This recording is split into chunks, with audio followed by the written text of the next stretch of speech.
Hello and welcome to my Esoteric Explorer YouTube channel. I'm your host Paul, and today I'm joined by this man, Ryan7, who has a fantastic YouTube channel called Ryan7 that is linked underneath this video.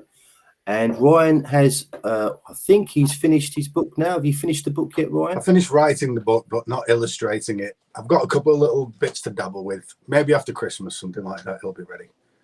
Lovely. So it should be out next year. Yeah. Hell yeah. Brilliant. Can't wait to read it. So what is it about? What's the book about?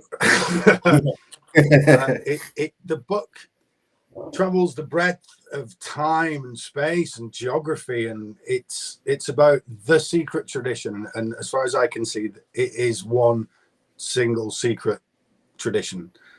The Prisca Theologia, it's often called. It's like this primeval theology, religion, spiritualism, science. It's more a science than anything else, with like a philosophy attached to it. It's really cool. It's really interesting. Okay.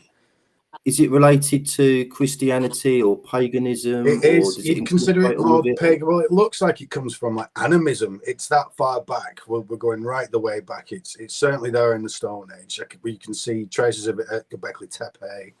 It's essentially, if I were to compress it all, it is the cosmology, as in the way that these people viewed the universe, and you know it from. There's the Earth, then there's the 7 planets like a ladder, and then that goes up to the pole star. That's the bit people miss. That's the star at the top of the Christmas tree, or the capitals at the top of when you see a pillar with the Masons, or Solomon's Temple, something like that, and there's a pillar with a capital. It's whatever's at the top of the capital. It's the pole star, and they saw that as a portal through which the life force came from the heavenly realm. And that energy kind of comes into time and then hits Saturn, then hits the other planets, and it's an explanation of how the life force comes into being. And that is like that secret, and the technologies and techniques that arise from that is the secret of the occult, as I can see it. Full stop. That's what it is. From China to England, it's all the same stuff. Fascinating. So before we get into the book, how did you initially get into all this kind of magical stuff? Well, I can tell you how I got into this. That might be easier. The magical stuff might be better saved for another interview, or when your audience knows me a little better. Okay. Yes, there's mystery and mysticism involved with this. So, but I can tell you, on this one particular mystical night, I was studying the symbology of the tarot, just to understand. So I'd started off wanting to know. I had like an intuition that the universe was somehow based on music and harmony and things like that. So I'd exhausted science, didn't give me any answers. So I started to look into these disposed of sciences from the past, which we've collected together and formally called the occult. There's a bit of a password gateway to that word, the occult, and the idea of the occult. People get scared by it. It's like, it's demons and superstitions and things that you shouldn't be doing, and that's just not true. Some of it is like a gun. You can protect yourself with it, or you can shoot people with it, or a knife. Yeah. You gotta take technologies as they are and use them appropriately. So anyway, as I was looking into the symbols, I came across a Sator square on a particular tarot card. Sator square says like Sator, Aripo, Tenet, Opera, Rotas in a 5x5 square. I was like, oh, what's that?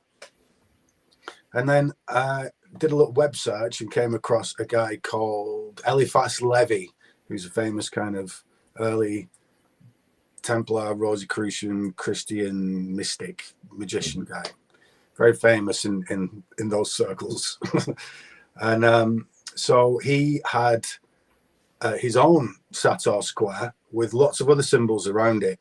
And I was like, what does all this stuff mean? I've vaguely realized some of the symbols were things like the lion, the bull, the eagle, and the man. Matthew, Mark, Luke, and John. The 4 signs of the zodiac. Leo, Taurus, Scorpio, and Aquarius. Mm-hmm. And that you see these motifs being repeated over and over again in some of the when the mysteries of the West are being displayed, you'll see those 4 creatures around it. So I was like, what is this Sator square? Like, how old is it? And it turned out it was from Rome, probably Mithraic. Mm-hmm. So it turned out it was from Rome. A lot of Christians try and take it for theirs because it's particularly associated with the Templar and their Christian crusades. So it's there in Rome. And so I'm looking at all these Roman versions of it, and they were all broken or taken from a wall 2,000 years ago, or just not in good condition. And I thought, well, are there any in England at all? And there was one in Manchester, one in London, taken from old Roman finds. And it turned out there was one about 10 minutes from where I was. I just happened to be staying at my mother's at the time, and she lives in the village next door to the village I grew up in, which is just at the foot of the Pennines. So, 10 minutes away, there were these 3 stones, which I've brought some photos for you. There were these 3 stones, and on them was this Sator square and lots of other stuff that when I got there, I thought, oh yeah, pretty Christian, all this stuff. And it was really late at night. And then when I've returned the day after and looked at them again, I was like, no, these aren't Christian at all. Look at it. They're in a churchyard and they're supposed to be Christian. They're from a chapel. But when I saw those symbols the day after, that's what got me going. I was like, I already had an inkling into a lot of the esoteric stuff. And obviously I was studying esoteric symbology. But I wasn't ready for any of this stuff. Okay. I'll stick up one of those images now, if you like, so people can. Let's go through the first few. Yeah, I'll show you this church. So this is Rivington Church, the foot of the Pennines, and they actually came from a chapel built in the 1300s in the next village over called Anderton. It was called Anderton Hall. Now, the dates are difficult because the chapel was put up in the 1300s, like early 1300s, and this is, as I'm thinking, at the time that the Templar were fleeing, because as we'll see, there's lots of Templar symbols on here. And even before I got to them, a famous historian in the 50s had looked at them and said, oh, yes, probably Templar. And I found a few things that say definitely Templar on that. So it's this ruined chapel.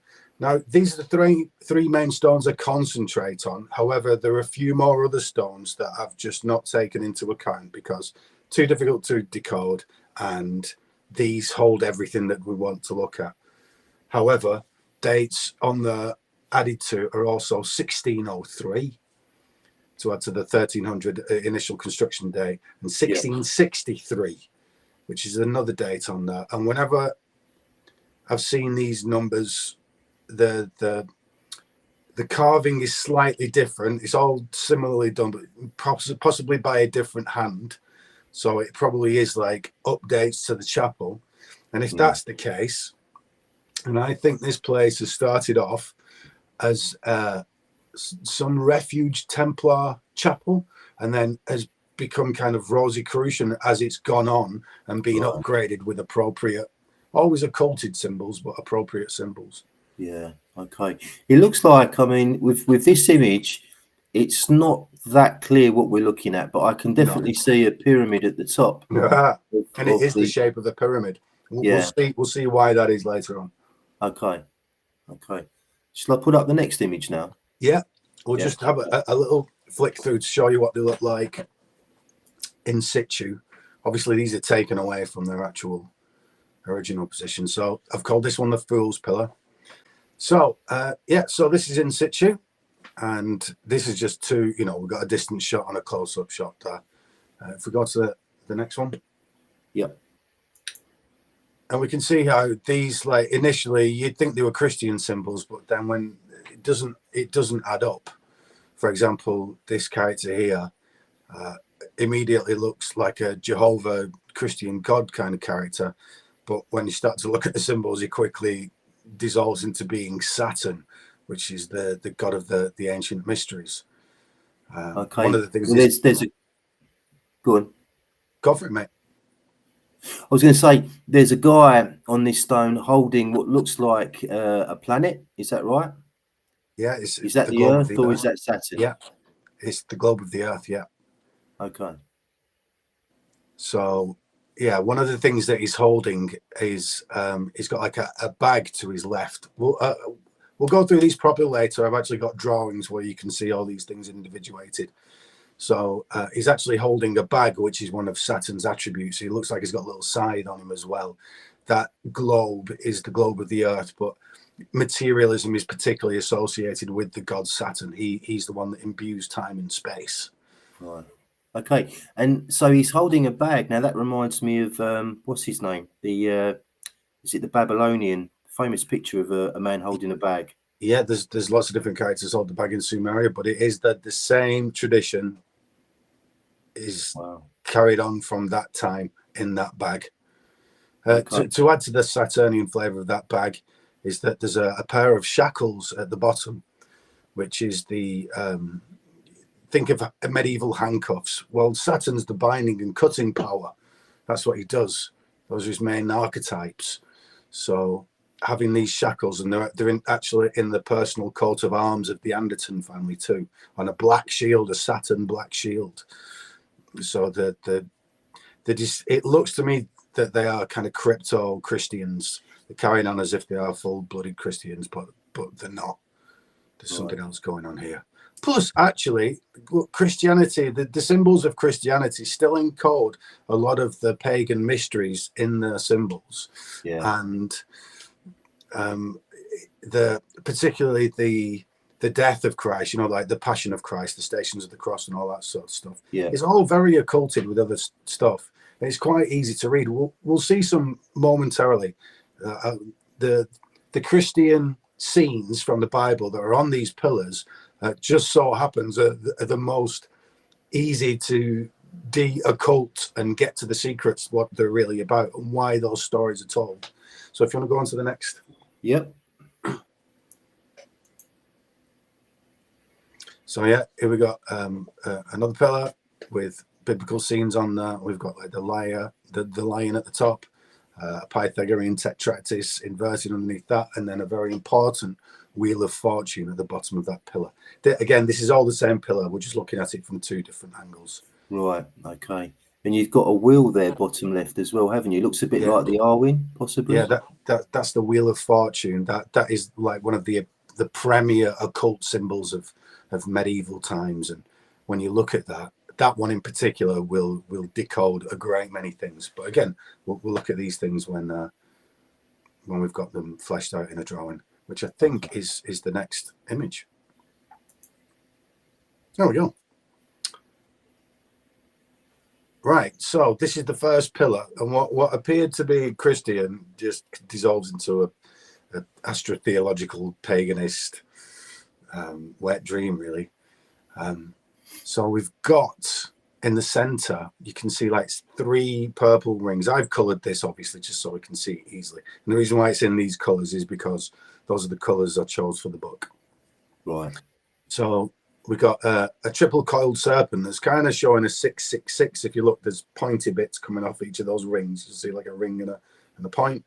That's the constellation Draco. And you can see it's going towards the pole star.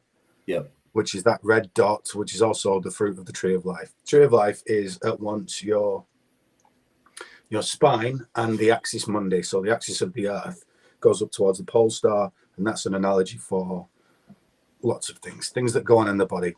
Eventually, all these mystery traditions end in like yoga, qigong, that kind of thing, like the energetic traditions. Like Kundalini yoga, something like that. In Christianity, it's the tongues of fire and the halos. The Holy Spirit is within you. That's just another phrase for the life force. Mm-hmm. So, yeah. Brilliant. So on this, we can immediately see that there's a pyramid shape, and that is the same shape of as the pyramid. Obviously, these are ancient pillars from a destroyed chapel, so it's not quite fully formed. So you can see on the left there, it's sheared off because the pillar itself is destroyed. Now, we've got a clearly warrior Christian insignia there with the sword on the shield, Mm-hmm. and I've colored it red because that was the first thing that said to me Templar. Now let me actually confirm the Templar thing immediately, even though it was one of the last things I was able to confirm. Now I did say there was another pillar elsewhere. This has a tree like grown over it. You can see the roots are like kind of clinging onto it, and the weather's got to it a little bit more. And it was almost always impossible to photograph because the carving is so minute you can barely read anything. But one morning, this very morning, I've taken the photographs for the book. I had to get up really early to make sure the light was correct, and it just so happened when I got there, the light was shining on this older pillar. And on it was like another 666. 666 I'll get to later on. It's nothing to do with demons. So, yeah, it had bits of names on there and other things. And then it just had some Latin on there. And I was like, I can read most of it. And it was non nobis dom. I was like, what's non nobis dom? As in domicile? I can read a little Latin, but I just couldn't get it. And then I picked my phone out, just typed on non nobis dot, and it came up with the non nobis domine, one of those two, which means for your glory, God, which was the war cry of the Templars. They literally got it written on there. So like, yes, it's Templar. Mm-hmm. Not that everything else about it didn't scream Templar. Who else has esoteric knowledge in the 1300s in Europe that are building churches? That's the Templar and the Masons and who eventually became the Rosicrucians and the English Enlightenment. So now let me tell you, I'm giving away a lot of secrets here, but this is far from giving away all the stuff in the book. But so Templars famously went to Jerusalem, went into the stables of Solomon's temple, and they were doing lots of archaeology, so the story goes. So, after a while, they had 8 treasure chests that they got together, full of documents mostly. That's the kind of treasure they were looking for. And a few relics, and then they brought them back. On the way back, they stopped off in one place, and that was, I think it was like Germany, Switzerland, somewhere like that, to have one document copied. We actually still have the document that they got copied, and it is, it's called Heavenly Jerusalem, and it's just a picture of a really crappy castle kind of a thing. It's just this Heavenly Jerusalem. Now, I'll give the game away. The reason for that pyramid shape there, and the reason as to why every single one of these images is drawn to a template that includes that pyramid, is because this document that they brought back and had copied. So that castle that the Templars had, the structure behind that castle, the template for it, the geometrical template, is one of these big secrets. And that same template that they had is the same template by which they build the cathedrals. It's the same template by which Stonehenge was ordered, and it's the same template by which the pyramids were made. It's based on 7-sided geometry. If you take like a pentagon, a 5-sided shape, and you implode all those sides and make a star out of it, you get a pentagram, don't you? Yeah. A famous pentagram. But if you do it to a 7-sided shape, you get a heptagram. Because of the way that is, you get 2 versions. You get one really spindly, spiky one, or one kind of fat, chubby one. The angles in the fat, chubby one are the angles of the pyramid all the way around, right? Yeah. So now imagine over that pyramid there's a 7-sided shape, and all the sides are connected together. So it's in that heptagram shape. When you lay that over the pyramids, it delineates all of the chambers inside, every single one of them. Yes. Wow. That same template is used to draw this here. So if you could put the pyramid over the top of this triangle here, this pyramid geometry, and it would line up to those interior shafts in the pyramid. Apart from the so-called Osiris and Isis shafts, which you need to, they still line up with it, but you need to do a little trickery with it. But those are to point at stars, supposedly anyway. So they wouldn't want to conform to the geometry, because the geometry wouldn't be accurate enough for it. Yeah, sure. So to make this geometry, you need to do something called square in the circle. Use a vesica piscis.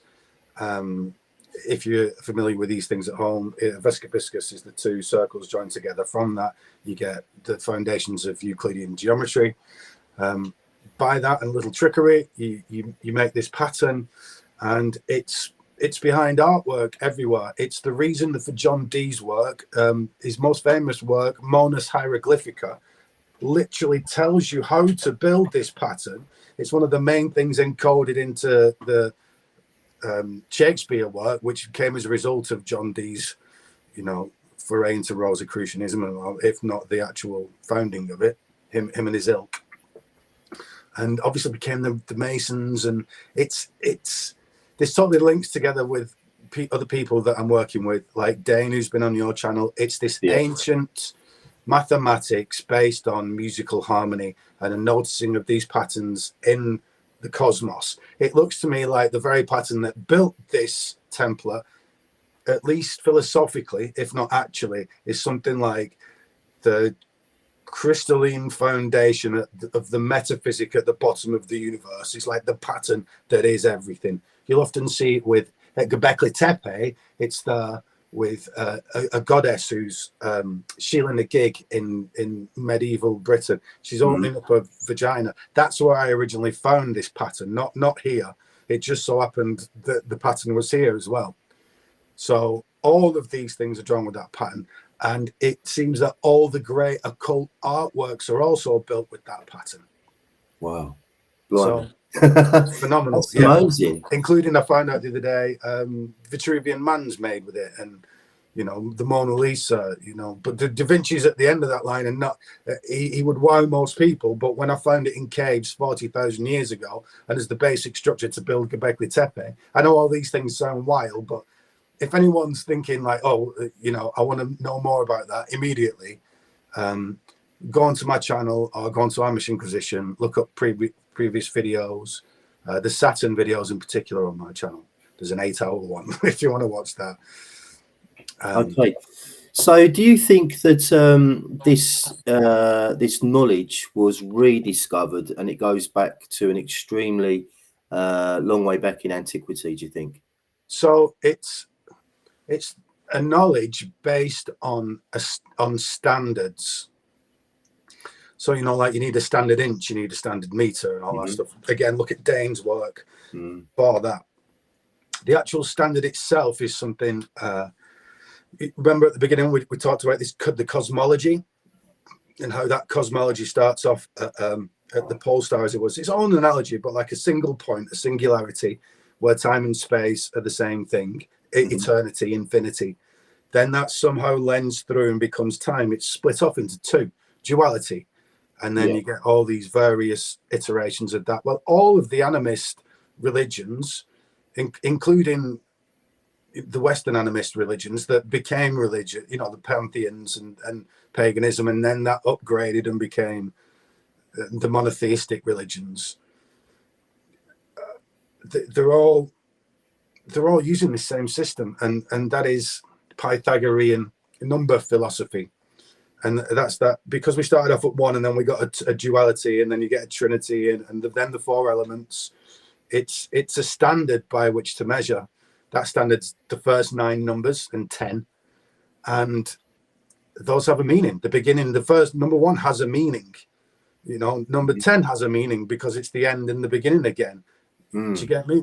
Number 1 is something like I'm an individual, you're an individual, but then it goes upwards and downwards. The number 1, it goes downwards into infinitesimal because I'm an individual made up of smaller units: heart, liver, lungs, molecules, atoms. You can keep going down, quarks.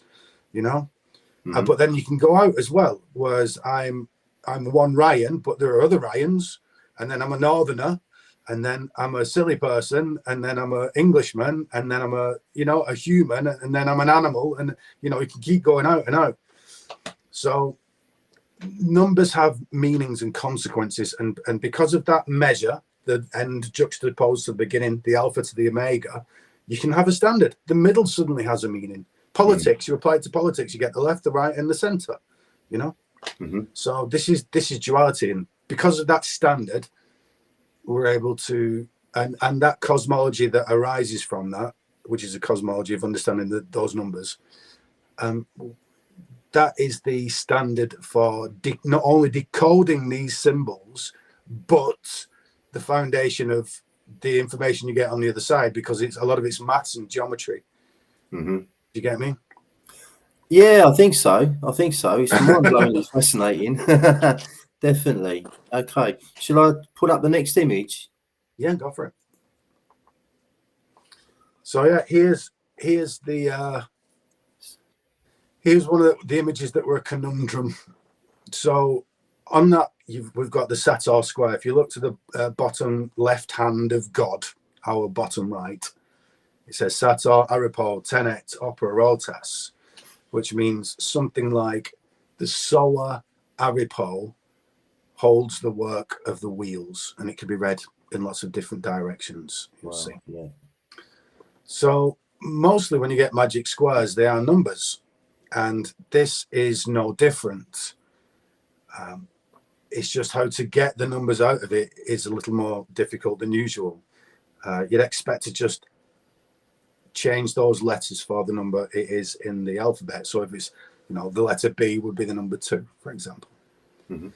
So what it actually is that you need to accept the fact that this was made in Rome, first of all. So it's Latin.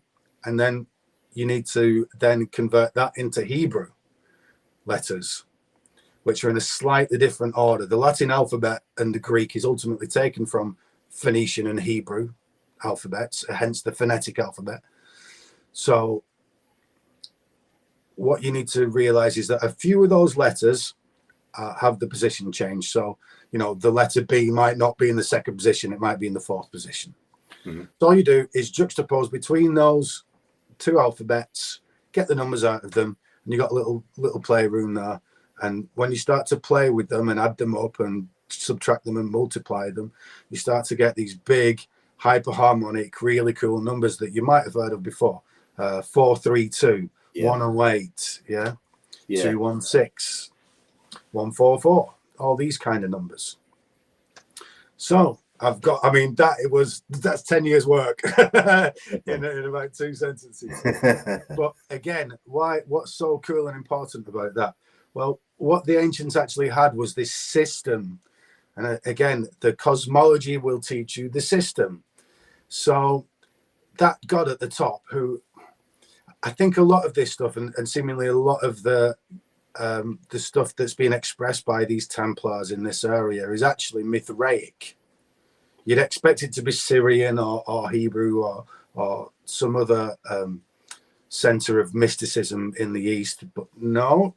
Although Mithraism has the flavor of Eastern traditions, it's definitely a Roman religion. Yeah.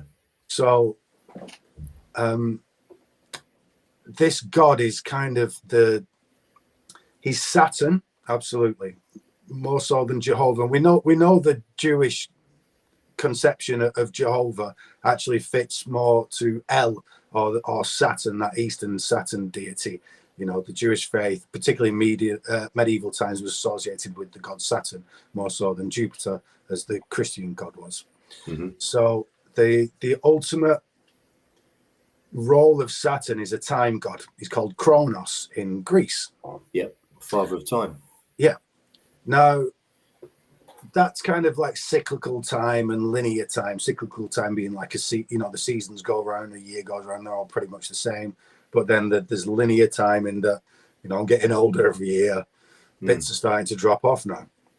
So then there's lots of gods get conflated together, but another time lord, another time god who is conflated with Saturn is Aeon. Aeon. An aeon is a period of time. Well, Aeon means this infinite time. The stuff that we said there was behind the pole star. Mm-hmm. You know, this platonic realm is often called the pleroma, or the Empyrean realm, as in full of fire, Empyrean realm. Excuse me. So, yeah, in this realm where all time is happening all at once, there's no distinction between beginning and end, the story's already written, as it were.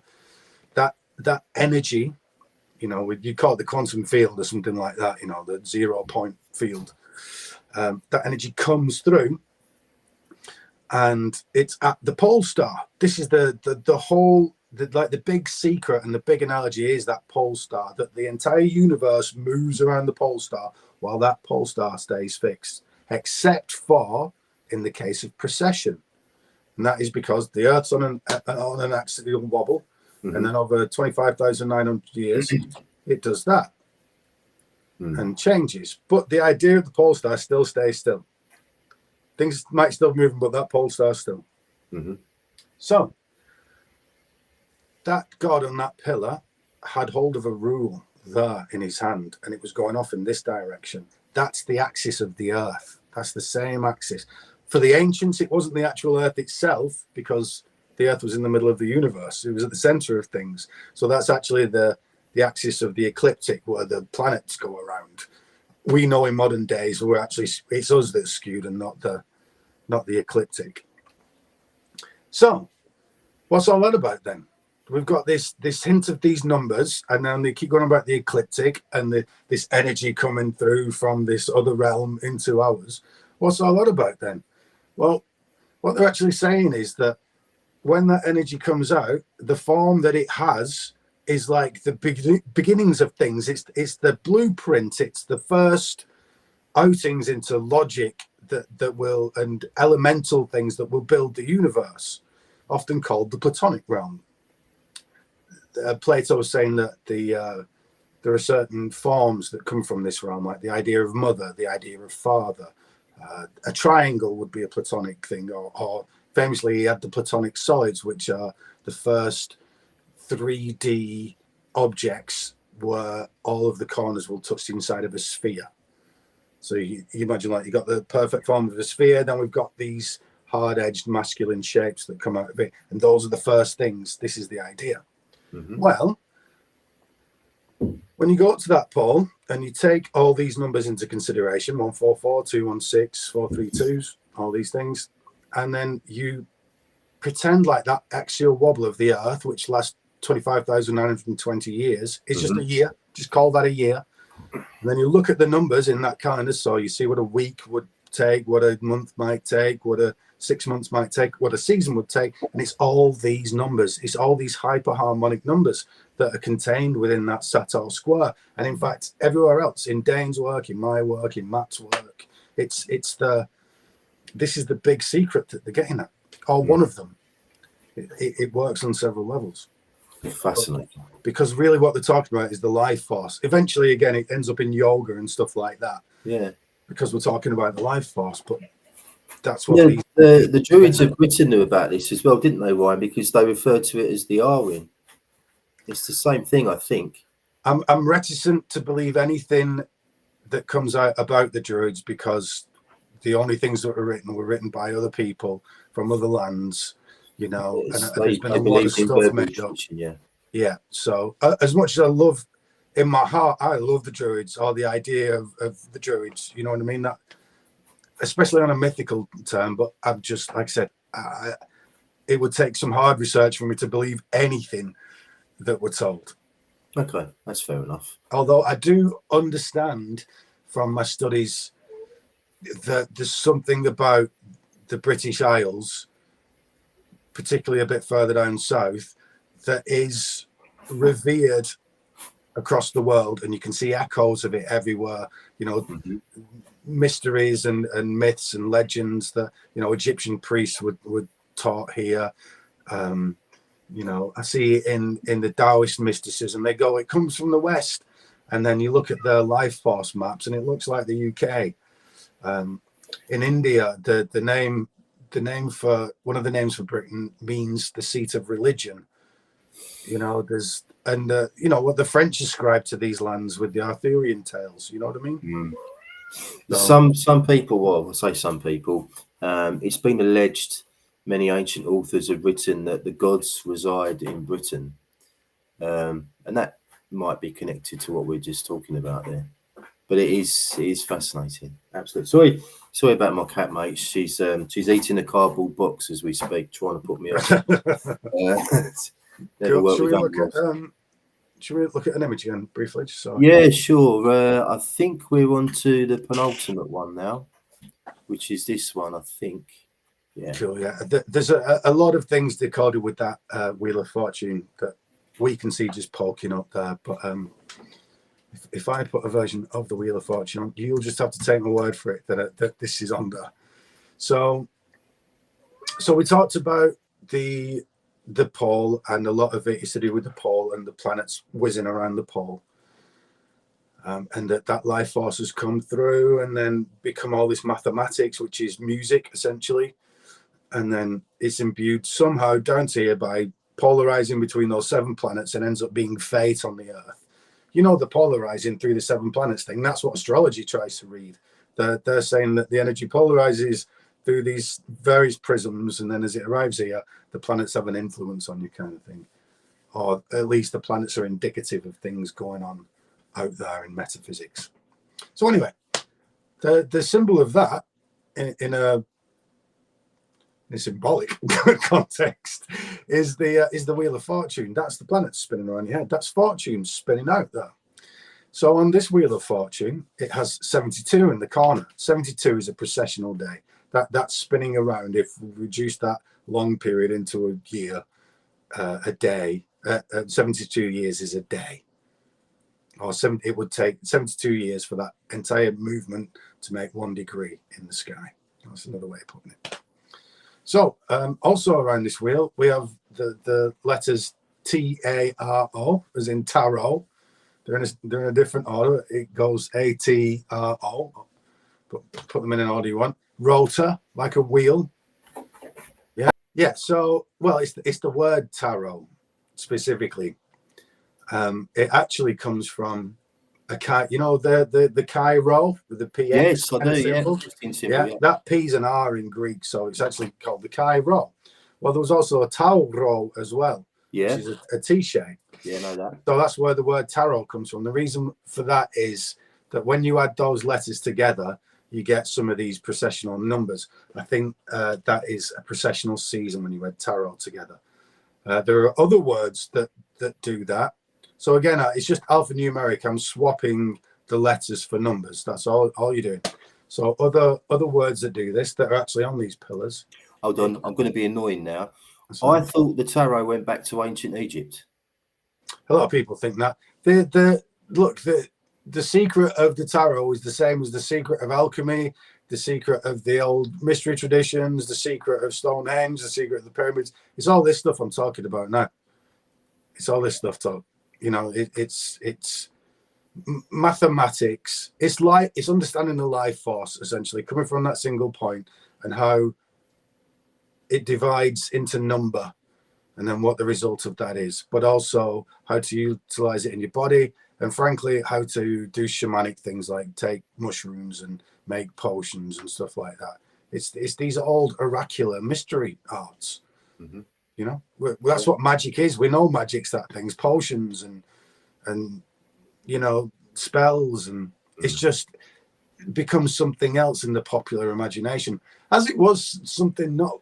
You know, you can understand it now in a different way than the ancients would have been able to, because we got the benefit of rationality and modern science to say, oh, actually, they weren't doing a spell, they were using the placebo effect, something like that. You know, we can explain these things to an extent. So if you go back here, one image. Go back an image. Yeah. So in the center, we can see INRI, which we know, you know, it's old school Christian iconography. And it's supposed to mean, it's Latin, Jesus Nazarene Rex Judea. Jesus of Nazareth, King of the Jews. Yeah. And it was said, well, it says in the Bible that it was able to be read by both the Israelites and the Romans. So me thinking, every time I've come across letters like this, it's almost always an alphanumeric code. So all I did was I converted it into what's called Jewish gematria, which is just pretending that those, just like we did with the Sator square, which is next to it, I transposed that into Hebrew and then did the calculations. In Hebrew, they don't have 1, 2, 3, 4 as in the numbers. They use the letters. They did in ancient Greek too. They just use the letters. So A is 1, B is 2. Well, INRI, when I take those numbers and multiply them together, it equals 25,920, the exact same number as that processional season, that procession of the equinox, 25,920 years. Wow. If you take the name of God, that also adds up to 26, which is 26,000 years, 25,920 years or 26,000 years. If you take the numbers of those 4 beasts that we said at the beginning, the lion, the bull, the eagle, and the man, Matthew, Mark, Luke, and John, they add up to 26. These are found around, these are all things, including the word tarot, are found around that Wheel of Fortune.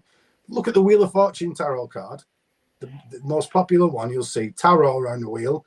Then next to it's the name of God around that wheel, and you'll see the 4 beasts that I just mentioned as well, Matthew, Mark, Luke, and John. They're around the wheel. All these things add up to the same thing.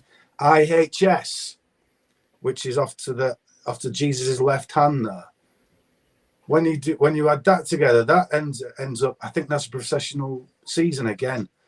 You know, a quarter of that. They all add up to the same thing. Mm. And again, you can't really see on this, but if you edit it later, Jesus' nappy that he's wearing to cover up his dignity that he's wearing there, that X, that's in the shape of this axial tilt. Just put sideways on rather than it being obliquely that way, it's obliquely that way. Mm. The same, you know, the Saturn character at the top is holding a globus cruciger with a T, with a tower through the top of it. You know, it's all this. Jesus is on a flipping tree of life. You know, It's made of wood and it's a cross. It points upwards to the pole star. The Christmas tree is the same thing. That star at the top's the pole star. So I don't want to digress too much, but I mean, does all of this point to Jesus, for example, being a mythical character rather than a historical one, would you say? There's always a lot of tension around this because Christianity is an active religion. What I can say is a lot of scholars seem to agree that there was a guy around at the time. Mm-hmm. What I can say is that Christianity looked very different at the beginning to what it did at the end. The stories in the Bible, and I'll show you, I'll demonstrate one in a moment. The stories in the Bible are almost all astrotheological. They can all be pointed, you know, all those stories not only reoccur in other gods' myths, but you can see which gods they've brought and syncretized together to make that story of Jesus.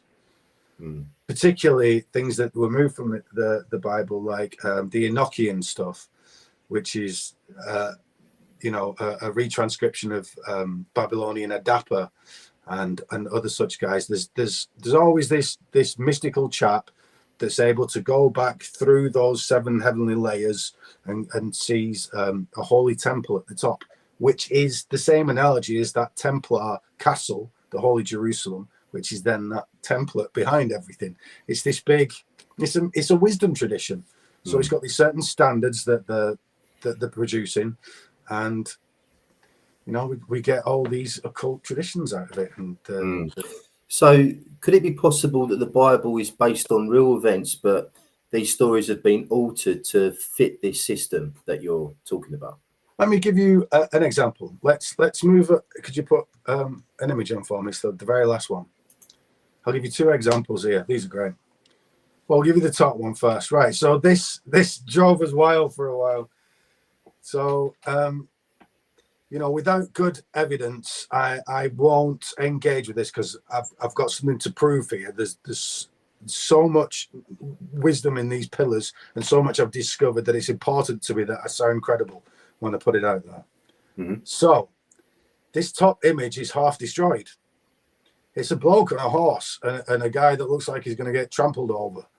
It looked initially like he had some kind of a tool and he was ploughing the field. You could see like the furrows going towards his tool there. Yeah. And that's what I thought it was. It looked like an agrarian scene. There are bundles of some crop next to him underneath the horse too, and a plant growing up his left. So I don't know what it was. Saturn's an agrarian god, so I figured it was that. But when I got the Discord going, and I popped it up there, I was like, does anybody know where this might be from? And Dane, as it goes, was going, it's Palm Sunday. I'm like, yeah, I figured it was Palm Sunday. But there's no palms on there, and there's nothing to say it's Sunday. But then he showed me an image of Palm Sunday, and they were laying down the cloaks as well as the palms. So I was like, yes, that's it. So then I was like, well, what's Palm Sunday about? Mate, honestly, it's hilarious. So because art's one of my main things, and I get the actual symbols, I can decode those much more easily than text. So I started looking at the palms, and so what is it about a palm? Well, it's in a hot place. They set on fire easily. They're really dangerous to climb up. There's not much to grab hold of there. And the fronds at the top can collapse in and crush you. It happens all the time with people clearing up palm fronds. Like you literally get trapped up there because the whole thing collapses, a ring collapses in on you. And I was like, well, so that's like, to me, that's fire and serpent symbology. If it's setting on fire, here's the thing about things that set on fire in hot climates. They're always ready to come back again quickly. So the palm, which is also called the phoenix, it's got literally the name of the palm is Phoenix in Latin. So that's because of its combustion and ability to come back again. So what shape is it?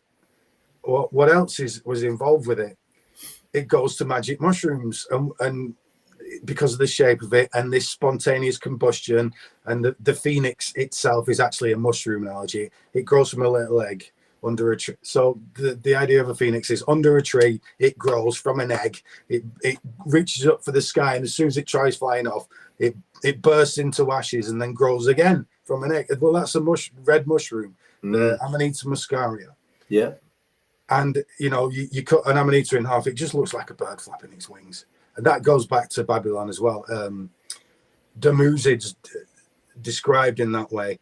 Inanna follows some flies. It's called the fly agaric because it attracts flies. Inanna follows some flies in the forest to find Dumuzid, who is a red bird with a broken wing on the forest floor. And he's got a broken wing because he can't fly, because the mushroom can't fly off. So I've slightly lost my track of thought. Oh, the phoenix mushroom. Yep. So it bursts into flames. It's a red mushroom, comes back, phoenix. The phoenix is also named for this tree. And when you look at the iconography, mate, it either clearly looks like a magic mushroom, is just magic mushrooms. They've like got rid of the idea of the palm entirely and just drawn mushrooms on a tree, or it looks like a portal to another dimension. I mean, literally like a 1960s psychedelic hippie drawing. Blah, blah, blah, blah. It's amazing. I'd show you the images, but let's wait till the book's released and I'll come back and show you some. You can read the book. This ties in, sorry mate, this ties in with John Allegro's work on, I think it was the Dead Sea Scrolls. Yeah, absolutely. Mushroom and the cross. He alluded to the idea that possibly even Jesus may have been involved in some sort of mushroom cult. Certainly. On the surface, it's pretty far out, but this is very interesting. So the other thing is that these kids taking the cloaks off and laying them down look like the caps of another species called liberty caps. The old liberty cap there. Yeah. So that's Psilocybes semilanciata, which again is named after the half lance that Longinus stabs Jesus in the liver with. But anyway, so they're laying down these mushroom caps. So before you start going down that route, so here's the thing. So I'm like, okay, fine, but why? Why is this happening now? So I'm like, what's going on in Jesus' life? Well, he is going to his death. This is the first day that even though it's Palm Sunday, he's declaring that he's got to his apostles that he's going to die. This is death week. And the reason why everyone was celebrating is because everyone was happy that a prophecy from the Old Testament was being repeated, that somebody would come through the gates of Jerusalem, and the last time it had happened was 40 years earlier or 80 years earlier, one of those two, right? Yeah. So I'm like, hang on a minute. You look up first, because these are magicians and wizards. They store things in numbers and in astronomy. So I looked up what's happening at this time of year. The planet Saturn, the planet of death and endings, is going through towards Leo. Leo is the Lion of Judah. Is going to Jerusalem. When was the last time it happened? 40 years ago with the cycle of Saturn, right? So I'm like, okay, hang on. Maybe this. What else happens in the story? Well, before he goes into Jerusalem, Jesus asks for one of his apostles to go and get these two donkeys from this nearby village called House of Unripe Figs. That's the translation of the village. Right. Yeah, go and get me two donkeys. And then he rides the donkeys into Jerusalem. Well, where's Saturn at that point? Well, he's not quite in Leo. He's in Cancer. Leo the Lion, Jerusalem, Cancer, House of Unripe Figs. He starts in the House of Unripe Figs, ends up in the House of Ripe Figs, because it's the seasons. It's just that time of year, right? So each one of his stations is called either the House of Unripe Figs, the House of Figs, or the House of Ripe Figs. In Cancer, the place where he's, just as he enters those gates of Jerusalem in Leo, he passes two donkey constellations, right? Forgot what they're called, Donkey Major and Donkey Minor, right? But it literally, Saturn has to pass through those two constellations. Between them, they are tied up to a manger. Those constellations between them is the Beehive cluster, also known as the Manger cluster.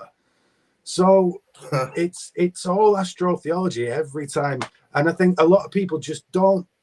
This stuff's really easy to decode if you just get where they're hiding the stuff. If you just go, you need to understand how to decode the symbols in the story, but then you just need to know where the root of them is, and that is in the sky, in the number, and in your body ultimately.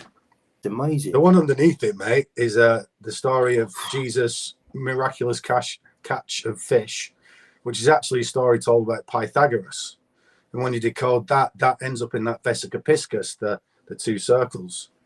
He catches 153 fish, and the measure of that Vesica Piscis means bladder of the vessel of the fish, bladder of the fish. Yeah. The main measure in that fish is the square root of 3, and that the best way to write square root of 3 in small numbers is like 153 by 256. There's your 153 fish. The same story told about Jesus is told about Pythagoras. It's the same story. Because it's not really real. Maybe there was a bloke called Jesus. I think there was. But the myths aren't from Jesus. They're from up there and from history. Yeah, I think so. I mean, Ralph Ellis's work on Jesus could still easily stand up, and all this, can fit alongside it, no problem. I think personally that the Jesus story, and possibly all the Bible stories, have been crafted onto paper so that it fits into everything that you're talking about.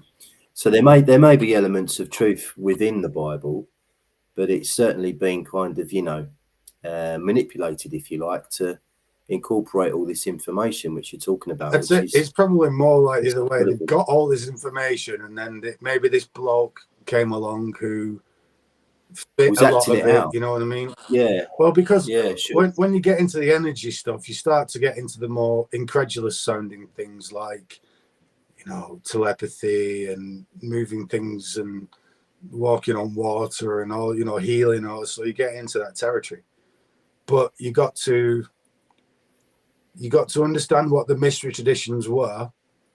That there's a dark side to it.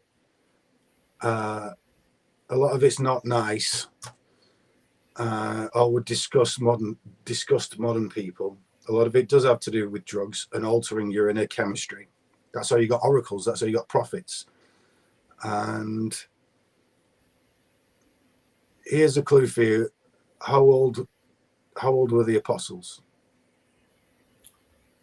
What you're talking about, the 12 disciples or the four? Well, yeah, well 12. let's be How honest. old? Those 12 disciples are really the 12 signs of the zodiac. So, you know, it's just like the 12 Knights of the Round Table. That's that old one. However, if you read the Bible and take note of how old the apostles are in the Bible, how old are the apostles? Well, Jesus was supposed to be 33 when he died, but there's a mention, I think, in the New Testament that Jesus is described as not yet being 50, which is a bit odd because that's a long way out from 33. So I don't honestly know. I've always imagined that they were kind of like Jesus's sort of age, so 30-ish, quite young. If you not only take into account what's going on in the Bible and into account when they died, they're teenage boys. It's a cult. It started off as a cult, just like any other cult. It was a cult, and then it was co-opted There's a by very strange mention. authorities. There's a very strange mention in the New Testament. I'm trying to remember which gospel it is, where I think it's not always in every single account or every single Bible, but there's something to do with a naked boy. Is it in Gethsemane, I think? Yeah.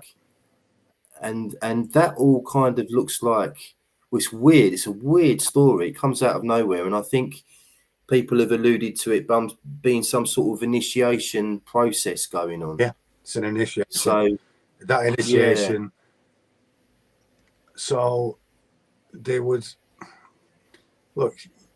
A lot of this stuff altered your body chemistry, right? You know, in the modern day, think of a yogic type person, and you think that a lot of them they're just kind of doing it off their own body chemistry. There's nothing added. They're all fasting. They're in a mountain somewhere.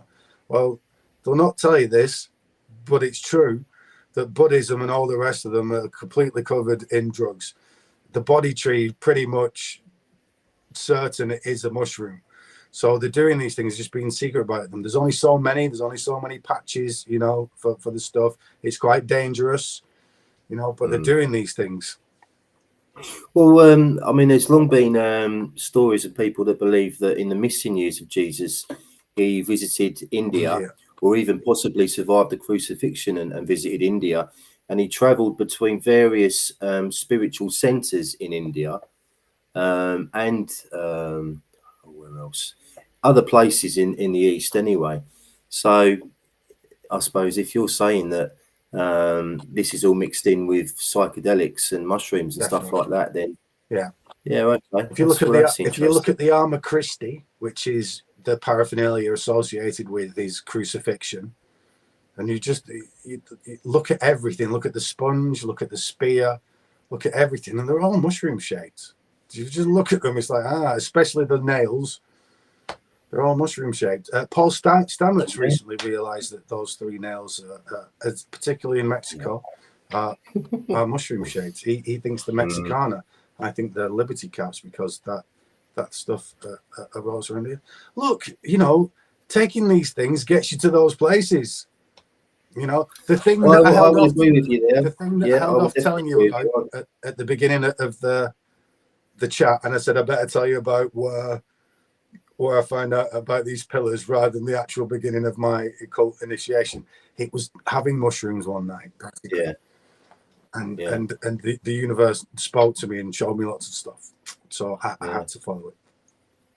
All right. Is there anything else that I should mention? Do you want me to mention Discord? Or, If anyone wants to come and have a look at the Discord, there'll be a link underneath. If you need, you're on there anyway. You can get a link however you like. Yeah. We do lots of fun things, take the mick out of each other, do explorations into whatever anyone's doing. There's a lot of creators on there, so there's always a wealth of information. There's some really great creators in that group, and it's very exciting times, I think. Yeah.